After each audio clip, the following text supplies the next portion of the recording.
Bendiciones, llega el momento de compartir el mensaje de la palabra de Dios, un tema muy importante, muy especial que he estado tratando. Y hoy quiero hablar sobre lo que es la cuarta parte de este mensaje, el arrebatamiento de la iglesia. Y el día de ayer precisamente yo estaba tratando por qué acontecerá el arrebatamiento de la iglesia. Y en esto yo quiero continuar porque el día de ayer estuve mencionando las razones por las cuales el arrebatamiento de la iglesia va a suceder. Y una de las cosas que yo decía es de que el arrebatamiento de la iglesia es propiamente una voluntad y disposición de Dios. No es invento de ningún predicador a lo largo de la historia del cristianismo, sino un deseo propiamente de Dios. Entonces, esto, queramos o no queramos, va a suceder. Creamos o no creamos, el arrebatamiento de la iglesia va a acontecer.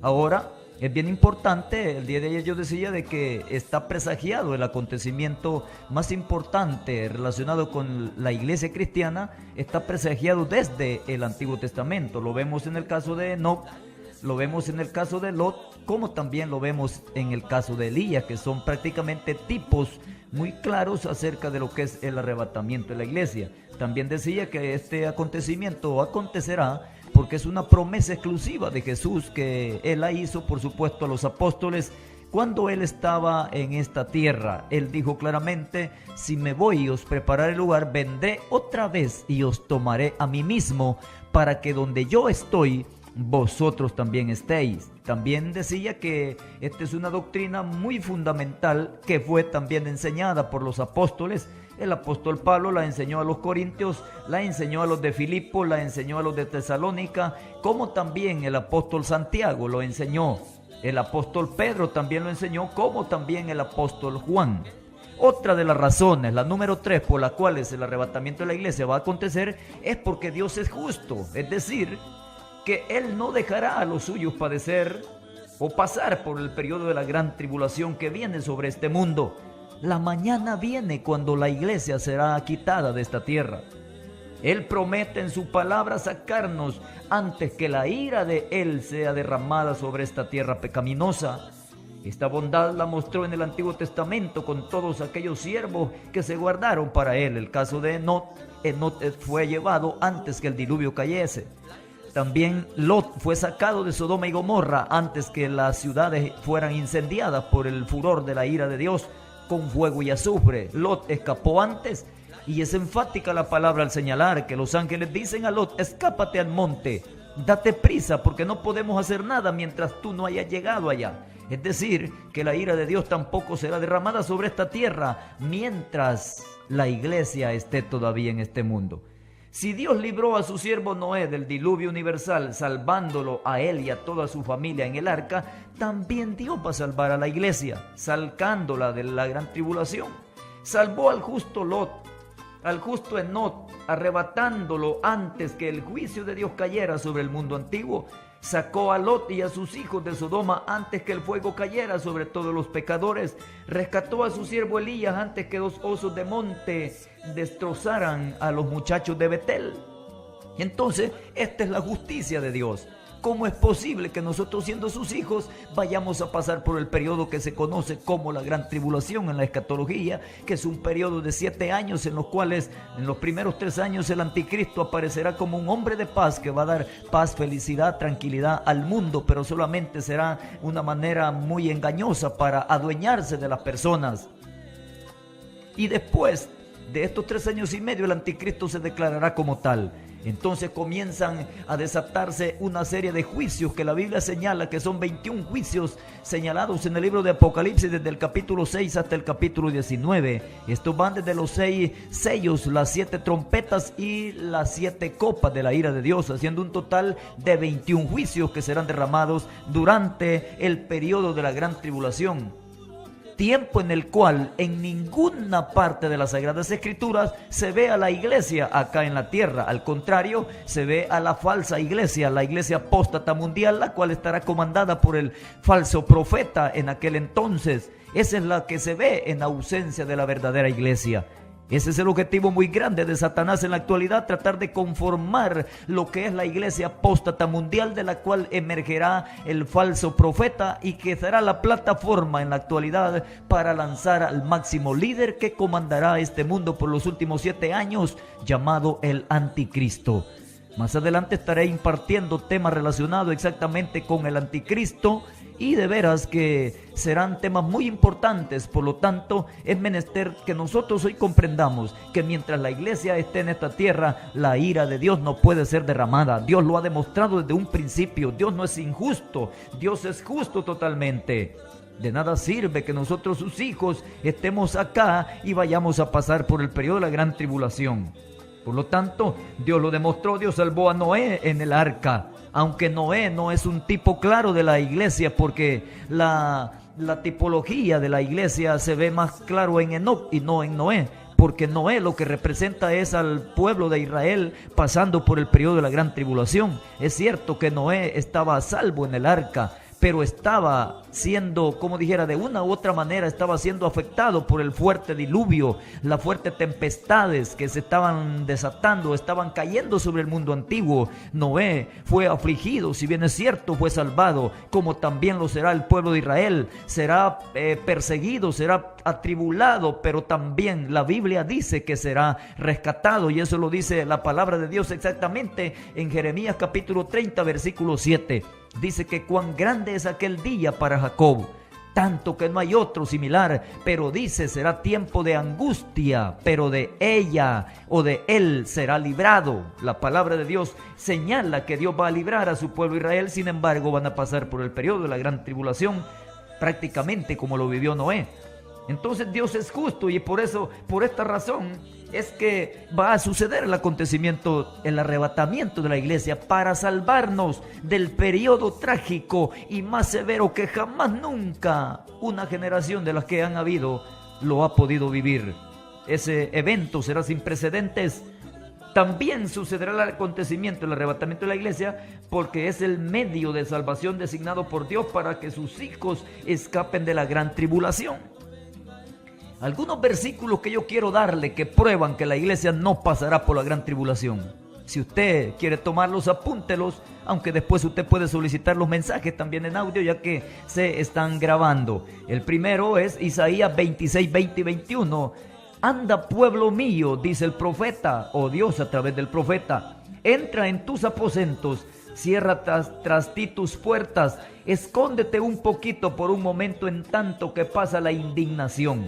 Porque he aquí que Jehová sale de su lugar para castigar al morador de la tierra por su maldad contra él. Y la tierra descubrirá la sangre derramada sobre ella, y no encubrirá ya más a sus muertos. Este versículo está relacionado con el pueblo de Israel, pero también nosotros hoy somos su pueblo. Y la Biblia es clara que dice, anda, pueblo mío, entra en tus aposentos. ¿Cuáles son los aposentos? En un sentido, hablando espiritualmente, la Biblia dice en San Juan 14, 1 y 2, que en la casa de mi Padre muchas moradas hay. Un aposento es una casa, es un lugar.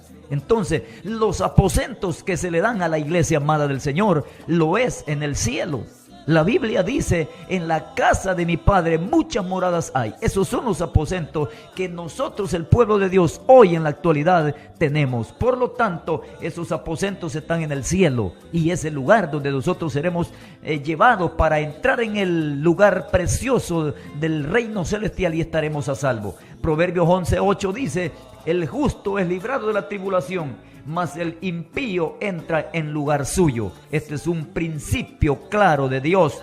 Dios no va a dejar que el justo pase o pague juntamente con el injusto. Y este lo dice Pedro también, porque Dios dice que reservará a los injustos para ser castigados en el día del juicio, mas salvará a los justos. Este es un principio claro demostrado a lo largo de toda la Escritura, tanto en el Antiguo como en el Nuevo Testamento.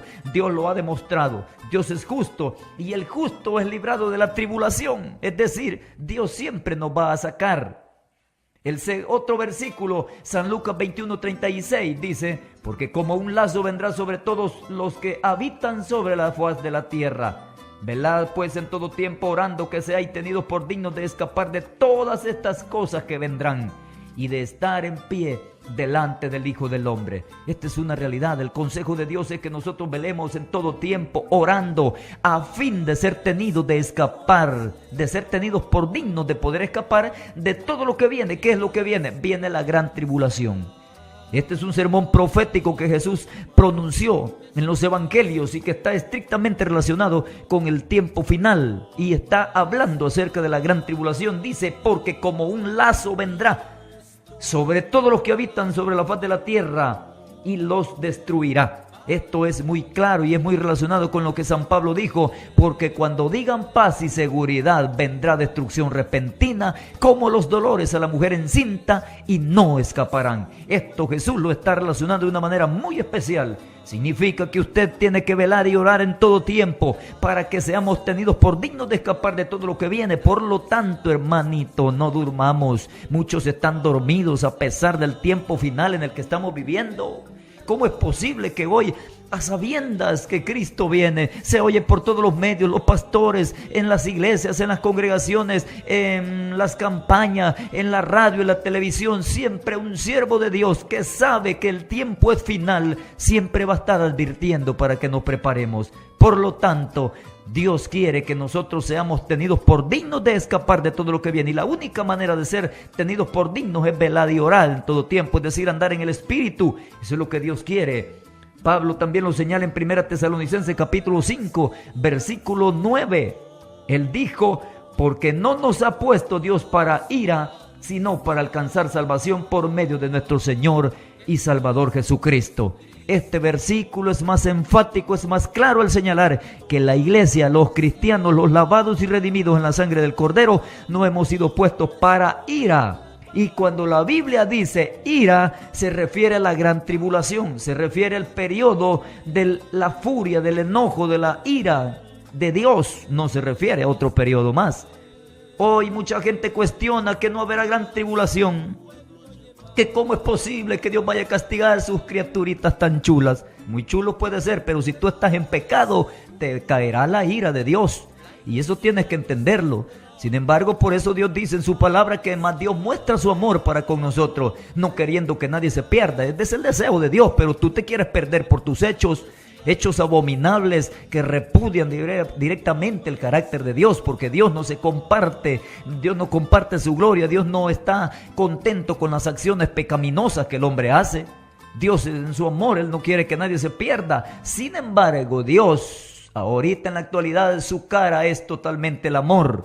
Nadie conoce la otra cara de Dios, solamente conocemos la cara, el rostro benigno, el amor, la bondad y la misericordia. Sin embargo, Dios tiene otra cara que aún no la ha revelado, que es la ira, y eso muy pronto lo derramará. Por eso la Biblia dice que no hemos sido puestos para ira, sino para alcanzar salvación por medio de nuestro Señor Jesucristo. Recuérdese que Él viene muy pronto, Él viene a levantarnos porque no hemos sido puestos para ira. Yo no sé por qué hay predicadores que tergiversan la palabra de Dios. Y muchos predicadores, y tiene que tenerse mucho cuidado, hermano. Hay mucho predicador, pastores, maestros, evangelistas que dicen que la iglesia debe pasar por la gran tribulación, aludiendo que tenemos que ser probados como el oro fino.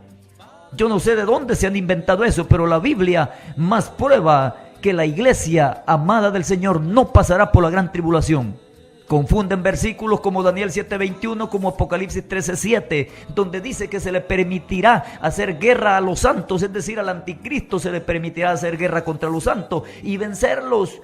La palabra de Dios en esos versículos está hablando relacionado con el pueblo de Israel. El problema es escatológico, que muchas veces no lo entendemos porque pasamos por alto el periodo de las 70 semanas de Daniel y desconocemos dónde encaja cada uno de esos lugares o de esos eventos. Ese es el problema. Los que serán probados como el oro fino y pasarán por el periodo de la gran tribulación es exclusivamente la nación de Israel. La nación de Israel exclusivamente se le viene el periodo de la gran tribulación, donde el anticristo se le sentará en su mismo templo, se proclamará ser Dios y les hará guerra contra los santos y los vencerá. Y por eso Jesús dijo que por causa o por amor a los escogidos, aquellos días serán acortados. Dijo, porque de lo contrario ninguna carne se salvaría. Eso está exclusivamente relacionado con el periodo de la gran tribulación, relacionado con Israel también. No puede ser con la iglesia. Este versículo de San Pablo nos señala claramente que no hemos sido puestos para ira, sino para alcanzar salvación por medio de nuestro Señor Jesucristo. Ahora, ¿Cómo es posible que Pablo estuviera contradiciendo una verdad? No, lo que pasa es que Pablo acá está hablando a la iglesia, no está hablando al pueblo de Israel. Recordémonos también que la iglesia en la actualidad está siendo formada por gentiles y judíos. Todos los judíos que aceptan a Cristo como Señor y Salvador son parte de la iglesia, y estos no pasarán por el periodo de la gran tribulación. Estos también serán arrebatados cuando la trompeta suene, y nosotros juntamente con ellos también nos iremos para recibir al Señor en el aire. Romanos 5:9 es otro versículo paralelo que nos dice: pues mucho más, estando ya justificados en su sangre, por Él, es decir, por Jesús, seremos salvos de la ira. ¿Se da cuenta que la palabra de Dios indica claramente que la iglesia no pasa por la gran tribulación? ¿Usted no está consciente con estos? Porque hay muchos que son tan escépticos que dicen: no, si es que si no me lo prueba con 3 versículos de la Biblia, yo no le creo. Oiga, yo creo que no hay que ser tan exagerado, hombre. Con un versículo de la palabra de Dios es suficiente para creerlo. ¿Acaso no sabe usted que es palabra de Dios? ¿Acaso usted no sabe que Dios es veraz y todo hombre es mentiroso? ¿Por qué tenemos que andar cuestionando la palabra de Dios y poniendo argumentos puramente humanos? Con un versículo que la Biblia lo indique, para mí es suficiente, porque lo ha dicho la boca de Dios, no lo ha dicho ningún hombre. Otro versículo que señala esto es Apocalipsis 3:10. La palabra nos dice: por cuanto has guardado la palabra de mi paciencia, yo también te guardaré de la hora de la prueba que ha de venir sobre el mundo entero, para probar a los que moran sobre la tierra. Este es otro versículo muy claro que dice que por cuanto hemos guardado la palabra de su paciencia, es decir, ¿y quiénes más guardamos la palabra sino la iglesia amada del Señor? Sino los cristianos santos, lavados y redimidos en la sangre del Señor. ¿No somos nosotros los que tratamos de vivir la palabra? La guardamos en nuestro corazón, la practicamos, la obedecemos, en fin, cuántas cosas hacemos con la sagrada palabra del Señor. Esa es la promesa. Por cuanto la guardamos, Dios también promete guardarnos de la hora de la prueba que ha de venir sobre el mundo entero. Ajá, ¿de qué prueba está hablando? Está hablando del periodo de la gran tribulación. A ese periodo exactamente se refiere la sagrada palabra del Señor. Esas son las razones por las cuales el arrebatamiento de la iglesia va a acontecer. Otra razón también, porque Dios tiene que tratar de nuevo con la nación de Israel, es decir, su pueblo, que desde un principio lo eligió para ser su pueblo, su nación. Mientras el arrebatamiento de la iglesia no suceda, Dios no puede continuar con el trato o con el programa para Israel. El programa de Israel fue interrumpido por dar paso a nosotros los gentiles. Este programa está dentro de la semana 70 de Daniel, la cual incluye la manifestación del anticristo y la ira de Dios.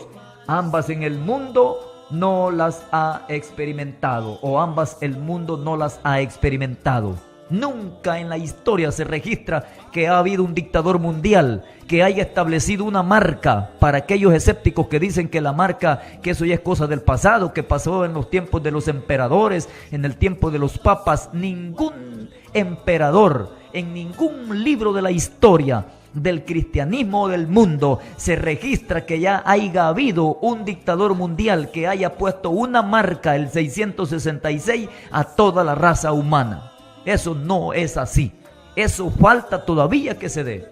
Por lo tanto, Dios tiene que seguir tratando con su pueblo Israel. Pero mientras la iglesia está siendo atendida por el Señor, Dios no puede tratar con Israel. Eso lo vemos desde un principio. Dios continuará su trato, su programa escatológico, su programa profético con la nación de Israel después del arrebatamiento de la iglesia. Esas son las razones por las cuales Dios ha provisto el arrebatamiento para nosotros los fieles. Quiero mencionar en séptimo lugar, ¿quiénes se irán en el arrebatamiento de la iglesia? Esta es una tremenda pregunta. Para muchas personas, todos los que dicen ser cristianos se irán cuando Cristo descienda por su amada y santa iglesia. ¿Será cierto esto? ¿Cree usted que por solo el hecho de haber recibido a Cristo se irá con Él?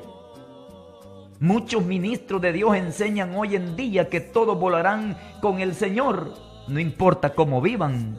En la actualidad todos los cristianos dicen esperar a Jesús. La diferencia es que unos lo esperan totalmente preparados, pero otros lo esperan sin estarlo. ¿Cómo estás tú, hermanito, que me estás oyendo? ¿Estás preparado para el encuentro con tu Dios? ¿Serías tú uno de los que te vas? ¿O serías tú uno más de los que te vas a quedar. ¿Crees tú que solo porque ya recibiste a Jesucristo, pero ahora vives como te da la santa gana, te irás con el Señor? No te dejes engañar por aquellos que solamente les gusta endulzarle los oídos a muchos y no les dicen la verdad, no les dicen que se aparten del pecado, no les señalan que la Biblia manda que debemos de vivir en santidad para ver al Señor.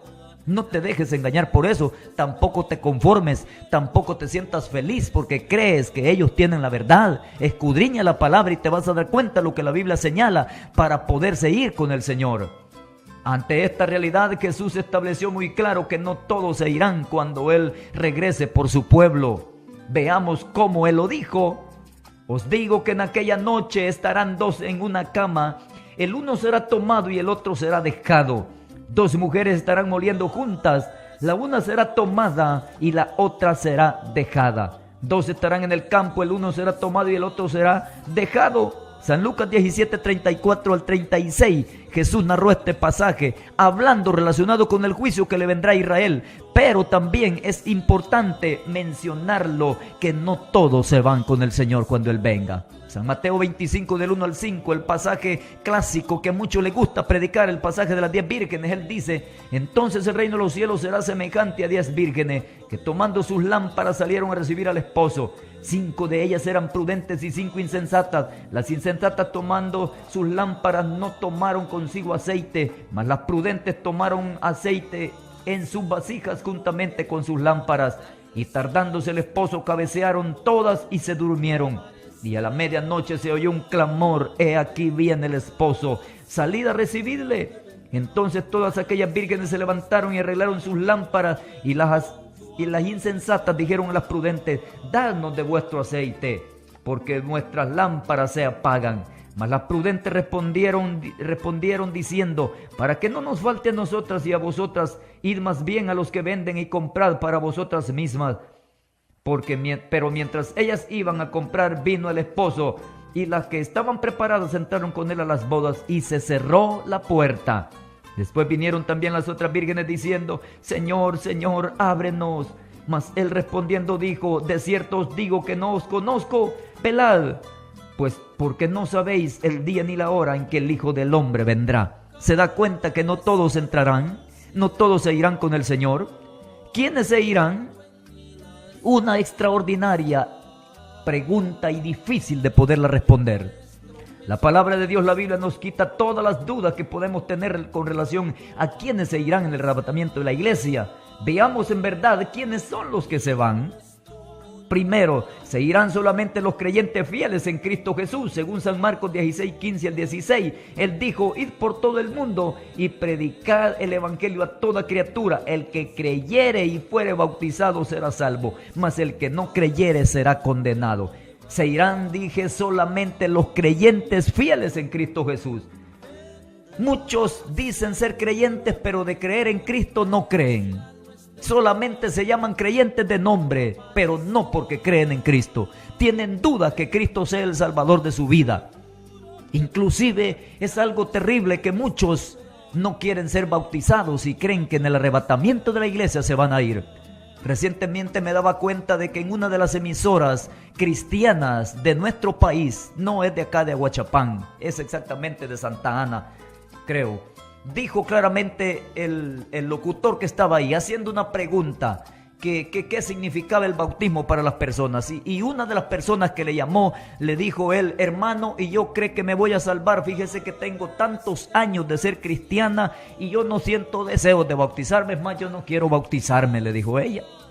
El hermano le dijo: sí, hombre, hermano, usted no se preocupe, le dijo, si la Biblia dice que el que creyere en Cristo, pues es salvo. Mire qué bonito, pero le ignoró lo que sigue después de lo que el versículo dice. Es cierto que la Biblia dice que el que creyere en Cristo será salvo, pero no lo dice solamente así. Jesús dijo: el que creyere y fuere bautizado. Son dos cosas que están unidas la una de la otra, no puede estar separado. Pero esta persona, consolando a la otra, le dice: sí, hermanita, no se preocupe, si usted se salva. Cuando la Biblia dice: el que creyere y fuere bautizado. El bautismo es la profesión máxima de fe en Cristo. Es un mandamiento, no es que si yo quiero o no quiero. Es un mandamiento el que Jesús nos dejó. Y debemos de bautizarnos No porque queramos o nos guste, es un mandamiento. Y si tú eres un creyente fiel en Cristo, no hombre, tú desde que aceptas a Jesucristo tienes que estar con el deseo ferviente de bautizarte. Aquellos que se pueden, y yo digo que se van a salvar, los que no son bautizados, aquellos que van aceptando a Jesucristo, aquellos que también están en el proceso de arreglar su vida o de arreglar, están en un proceso de adoctrinamiento para poderse bautizar, y Cristo viene, se muere uno de ellos, lógicamente se salva porque Dios tampoco es injusto. Pero aquellos que no se quieren bautizar, es un problema terrible el que ellos tienen. Por lo tanto, los creyentes no son todos los que asisten a una congregación, sino aquellos sellados con el Espíritu Santo, que llevan una vida ferviente en el Espíritu. La mayoría de los que dicen ser creyentes hoy en día, con sus propios hechos niegan a Dios. Estos no se irán en el rapto de la iglesia. Los verdaderos creyentes son aquellos que hablan nuevas lenguas, ponen la mano en los enfermos y sanan, echan fuera demonios en el nombre de Jesús, guardan su boca de calumnias y habladurías y murmuraciones, son ejemplos, son luz en medio de las tinieblas, tienen el fruto del Espíritu, que es amor, gozo, paz, paciencia, bondad, benignidad, fe, mansedumbre, templanza y cuantas cosas más. Esos son los creyentes en Cristo Jesús, no aquellos carnudos, no aquellos que tienen las obras de la carne. Imagínese usted inmundicia, avaricia, celos, adulterio, fornicaciones, odios, envidias y cuántas cosas más. ¿Cuántos cristianos de esa índole hay en la iglesia? Hoy hay más cristianos que viven en las obras de la carne y no en las obras del Espíritu, y dicen que se irán cuando Cristo venga. Y están muy equivocados, porque la Biblia es exactamente: árbol que no da buen fruto será cortado y echado al fuego. Dios nos asimila como árboles, y nosotros como árboles cristianos, como hijos de Dios que somos, tenemos que producir el fruto del Espíritu. Y si somos hijos de Dios, si somos creyentes en Él, tenemos que dar el fruto del Espíritu. El fruto del Espíritu no es una cuestión que quieras o no, no, es una exigencia que todo cristiano debe de producir el fruto del Espíritu, lo cual es una evidencia clara que le indica que es una nueva criatura, que es una nueva persona y que es un hijo de Dios, y que le garantiza que se irá en el arrebatamiento de la iglesia. Por eso es que es duro el Evangelio, por eso es que es duro decir que nos vamos a ir en el arrebatamiento de la iglesia. Aquellos que han nacido de nuevo, Jesús le dijo a Nicodemo: de cierto te digo que el que no naciere de nuevo no puede ver el reino de Dios. ¿Cómo te vas a ir, hermanito, si las obras de la carne te dominan? ¿Cómo te vas a ir si no has nacido de nuevo? Si nacer de nuevo significa dejar las cosas viejas y ser otra nueva persona y vivir conforme al fruto del Espíritu, que Pablo lo señala en Gálatas capítulo 5, versículos 22 y 23. Qué terrible, y eso es lo que nos cuesta. Pero como hoy nos han adaptado muchos pastores haraganes y sin pena, que no sé qué es lo que pretenden, buscan conveniencias propias, no le dicen la verdad a las personas, no le dicen la palabra de Dios, no le predican la Biblia como está escrita. Y ese es el problema. Muchos amadores de sí mismos hoy se han entrado en los púlpitos predicando un evangelio de conveniencia, barato y de comodidades, solamente para conformar a la gente, pero la están guiando a la misma perdición, y serán los responsables de todas esas almas. Es preferible decir la verdad, se moleste quien se moleste. Por eso me gusta, yo lo he dicho algunas veces, lastima la verdad con a la gente con la verdad sería, o lastima a las personas con la verdad, para que no las destruyas con la mentira. Porque al final estas personas irán a parar al lago de fuego y no al cielo, como tú les estás diciendo que van a llegar. Eso es lo que necesitamos hoy más que nunca. Tanta falsedad y engaño y mentira que hoy se habla de los púlpitos, que no es palabra de Dios, es palabra puramente de hombre. Tenemos que examinar hoy lo que la Biblia dice y entender que Cristo viene por una iglesia pura, limpia, sin mancha, sin arruga. Solo cristianos que vivan practicando el fruto del Espíritu se van. Lamentablemente, hermano, yo te puedo decir que te vas si tú estás en el pecado, si tú estás en el error, si tú estás haciendo obras de la carne, lamentablemente no te vas. Y lo único que yo te puedo decir esta mañana es que te arrepientas y pidas perdón, y entonces sí, Dios hará una obra especial en tu vida, y tú vas a sentir la seguridad que cuando Cristo venga, esa trompeta suene, serás uno de los que te irás con el Señor. También se van los que obedecen la palabra de Dios. Y ya lo decía Apocalipsis 3:10, lo dice, que por cuanto hemos guardado la palabra de mi paciencia, el Señor promete guardarnos de la hora de la prueba que ha de venir. Cuánto cristiano hoy es más rebelde que saber qué a la palabra de Dios, y anda buscando acomodarla a su propia conveniencia, porque el sin pena, el sinvergüenza vive en pecado.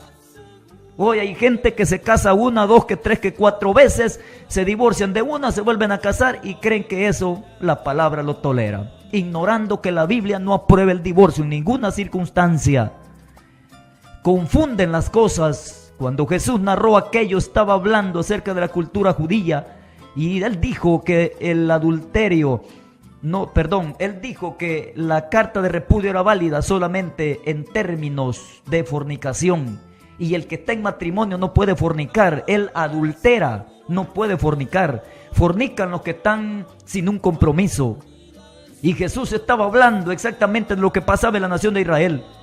Y ya lo he dicho algo otras veces y no voy a profundizar. Por lo tanto, tenemos que nosotros obedecer la palabra de Dios y no cuestionarla. ¿Cuánta gente anda buscando acomodar la palabra de Dios a sus propias conveniencias? Caprichos puramente humanos que al final se lo llevarán a la misma perdición. Por eso tenemos que entender que la palabra de Dios promete guardarnos de la gran tribulación que viene sobre toda la humanidad. Caos, confusión y juicios como jamás se han visto vienen para esta tierra.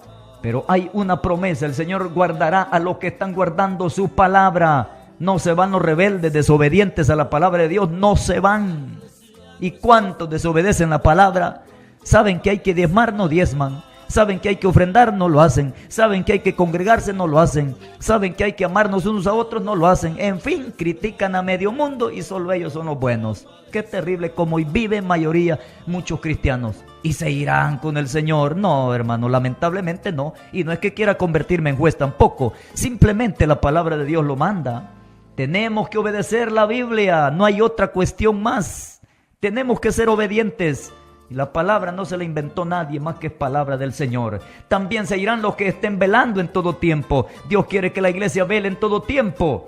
Porque como un lazo vendrá, dice, sobre todo destrucción repentina, como los dolores de la mujer incinta, y nadie se podrá escapar. Escaparán los que estén velando y orando en todo tiempo. Por eso el apóstol Pablo dijo: despiértate tú que duermes, levántate de los muertos y la luz de Cristo te alumbrará. ¿Cuánto cristiano hoy anda más en la carne que en el espíritu? Mucho cristiano está tan descuidado que tiempos tiene de no hacer un ayuno, de orar, de ayunar, nada de eso. No se acuerda hoy que hay que velar y orar en todo tiempo. Los días son finales. Hoy en día la mayoría de los creyentes se encuentran totalmente dormidos y descuidados y han olvidado que Cristo está a las puertas. Por esta razón Pablo nos aconseja diciendo: por lo cual dice, despiértate tú que duermes y levántate de los muertos. Velad significa estar despiertos, atentos, sabiendo que el día está cerca. Debemos de velar en oración y ayuno constante para no caer en tentación. Por esta razón nuevamente nos recuerda: velad pues, porque no sabéis a qué hora ha de venir nuestro Señor. Vosotros pues también estad preparados, porque a la hora que no pensáis, el Hijo del Hombre vendrá. Lo dijo Jesús. San Lucas capítulo 12 versículo 40. Es necesario velar. ¿Quiénes también se irán? Los que estén dando fruto para Dios, predicando el evangelio a toda criatura, amando a los demás hermanos. Es necesario amarnos unos con otros, soportarnos. Eso manda la palabra. También se van a ir los que están santificándose. Y esto es lo más serio. ¿Cuánto cristiano hoy está contaminado, inmundo?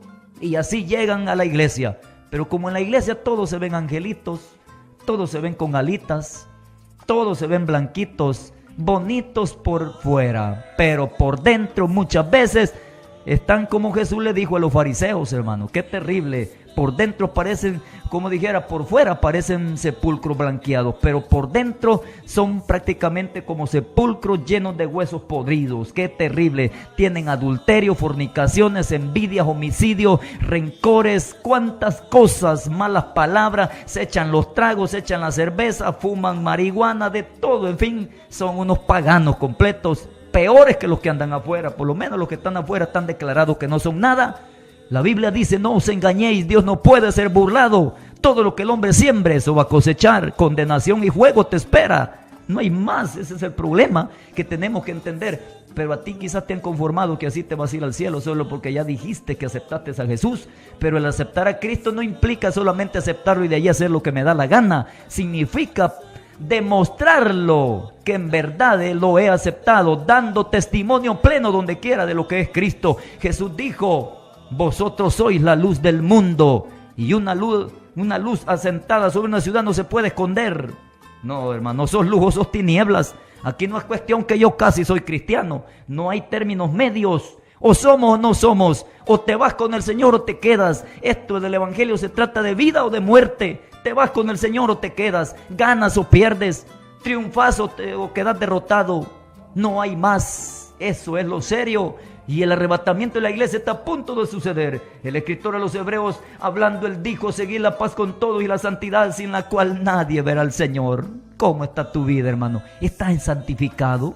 ¿Estáis santificados? ¿Tú crees que el Señor te va a llevar cuando estás en la inmundicia? La Biblia dice: el que es justo que se justifique todavía, y para el que está inmundo que se llene de inmundicia todavía. Si tú andas en el pecado, mejor declárate completamente, hombre, y no te estés encubriendo bajo la capa de ser cristiano. Naamán se ocultaba bajo aquel uniforme, se ocultaba su cuerpo lleno de lepra, estaba ocultándose bajo de aquel uniforme, de aquel elegante general, pero era leproso el bandido. Así hay muchos cristianos hoy en día, se ocultan bajo un traje, el traje de ser cristiano, el traje de ser líder, el traje de ser presidenta, presidente, el traje de ser diácono. Te estás ocultando bajo ese traje y no eres más que un pecador empedernido que no quieres dejar el pecado. Pero así no te irás con el Señor. La Biblia dice que sin paz y sin santidad nadie verá al Señor. Aprovechando también aquellos guerreros que solo pasan peleando con los hermanos de la iglesia, levantándole calumnia a uno y a otro, criticando al pastor y a la familia pastoral, viejos de estar en la iglesia, pero por viejo que estás ahí, más severa va a ser la condenación, porque los años no salvan a nadie. Lo que salva es vivir en santidad y en obediencia a la palabra del Señor. Tenemos que entender esto, hermano. La Biblia dice: ¿no sabéis que los injustos no heredarán el reino de Dios? Y tú dices que eres justo, pero ni de nombre, más con tus obras. Ay, Dios mío, que Dios nos ayude, porque la verdad de quienes se irán cuando Cristo venga, solo se irá la iglesia, porque la iglesia no lo forman aquellos que están en pecado, aquellos que andan mal. La iglesia la forma los lavados redimidos en la sangre del Cordero del Señor. También se irán los que perseveren hasta el fin. Jesús afirmó que solo los que perseveren hasta el fin, los valientes, esos se irán cuando Cristo venga. También, estimados hermanos, en octavo lugar, ¿a dónde se irá la iglesia después del arrebatamiento de la iglesia? Valga la repetición, la iglesia no se irá a las nubes como algunos lo creen. La iglesia se va a ir al cielo directamente. La iglesia en el arrebatamiento no será llevada a la luna o a Marte o a las nubes como algunos dicen. Tampoco irá para estar en el aire como algunos enseñan, malinterpretando 1 Tesalonicenses 4:17, que dice: luego nosotros los que vivimos, los que hayamos quedado, seremos arrebatados juntamente con ellos en las nubes para recibir al Señor en el aire, y así estaremos siempre con el Señor. La palabra dice: y así estaremos siempre, no dice: y ahí estaremos. En la gramática entendemos que así denota una acción y ahí denota un lugar. Por lo tanto, la Biblia dice así. ¿Cómo así? En el aire o en las nubes, lo que sucederá será la unión de la iglesia que sube y Cristo que viene, es decir, el encuentro. Ahí nos juntaremos con Él y estaremos unidos con el Señor. La Biblia es clara al señalar que la iglesia será llevada al mismo trono de Dios. Jesús lo confirma en San Juan 14:2 y 3. Él dice: en la casa de mi Padre muchas moradas hay. Y Él dijo: voy pues a preparar lugar para vosotros, y si me fuere y os prepararé el lugar, dijo Él, vendré otra vez y os tomaré a mí mismo, para que donde yo esté, vosotros también estéis. Juan es tipo claro de la iglesia también. Apocalipsis 4 dice que después de esto miré y aquí una puerta abierta en el cielo. Y la primera voz que oí como de trompeta hablando conmigo dijo: sube acá y yo te mostraré las cosas que sucederán después de estas. Y al instante yo estaba en el espíritu, y he aquí un trono establecido en el cielo, y en el trono uno sentado, y el aspecto del que estaba sentado era semejante a la piedra de jaspe y de cornalina. Es decir, la iglesia llegará al mismo cielo. El apóstol San Pablo lo declara en Filipenses 3:20 y 21. Él dice: mas nuestra ciudadanía está en los cielos, de donde también esperamos al Salvador, al Señor Jesucristo, el cual transformará el cuerpo de la humillación nuestra, para que sea semejante al cuerpo de la gloria suya. Iremos al cielo para ser protegidos de la ira de Dios, que será derramada sobre el mundo entero. Solo ahí estaremos a salvo, felices y gozosos con el Cordero de Dios. Que Dios nos ayude. Qué importante es conocer la manera que el arrebatamiento de la iglesia se realizará. Aunque no sabemos la fecha ni la hora, pero nosotros los fieles creyentes en Cristo, nuestro eterno Salvador, lo estaremos esperando con nuestras lámparas llenas de aceite. Qué triste es pensar e imaginar cuán terribles serán los sufrimientos de aquellos que no obedecen la palabra de Dios, razón por la cual no se irán cuando Cristo venga por su iglesia. Los grandes eventos de la gran tribulación por los cuales les tocará pasar serán amargos y difíciles de sobrevivir. Millones morirán bajo la persecución del anticristo, pero millones estarán a salvo en el reino de los cielos. Piense usted de cuáles desea ser, de los que desaparezcan o de los que se queden. Depende de usted hoy en día, mi estimado. Que Dios nos ayude. Hasta acá llego con lo que es este mensaje del arrebatamiento de la iglesia. Mi deseo es que tú seas parte de uno de los que se irán con el Señor. Padre Celestial, yo en esta hermosa mañana, Señor, quiero pedirte por la iglesia, Dios mío. Quiero pedirte, Señor, con todo mi corazón, que hagas una obra especial en aquellos que, Dios mío, no están seguros, se irán cuando tú vengas. Dios mío, reconocemos que pronto vienes por la iglesia. Esta es una promesa de las más alentadoras, Señor, que tú, oh Dios mío, tienes para todos nosotros los que hemos creído en ti, Señor.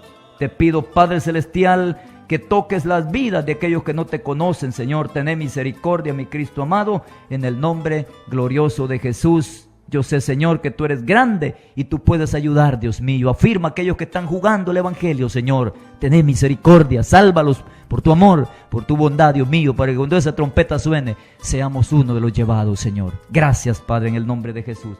Muchas bendiciones para todos, hermanos, usted que ha estado pendiente siguiendo la secuencia de estas 4 partes del mensaje titulado El arrebatamiento de la iglesia. La otra semana, si Dios permite, estaré compartiendo el tema El tribunal de Cristo, que son eventos que se desarrollarán después que la iglesia llegue al cielo. Así es que si usted quiere preguntarme algo, hágalo a los teléfonos o puede escribirme con mucho gusto y será de mucha bendición. Dios nos bendiga a todos, será hasta la próxima.